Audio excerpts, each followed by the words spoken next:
How to find Facebook hidden phone number. Hello everybody, welcome back to the channel. Today I'll guide you on how you can find the hidden phone number of your friends on Facebook. Now, finding phone number in Facebook is basically based on the privacy settings that they have set to. Now, if they have set their phone number to be hidden, then you most probably won't be able to see, or even if the person has let it be showed up on the profile and you can find it, but you need to free friends in order to be able to find it. It's basically due to the privacy settings on Facebook. Now, however, if the person hasn't hidden the phone number, then how can you find it?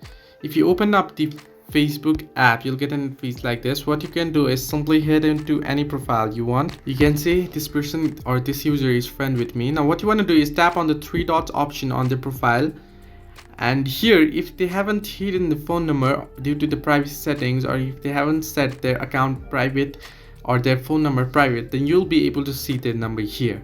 However, if you don't get the number, what you can do is simply audio call them or video call them. You can see the option right there above at profile settings, or you can simply head over to your messenger profile or messenger and then call them there.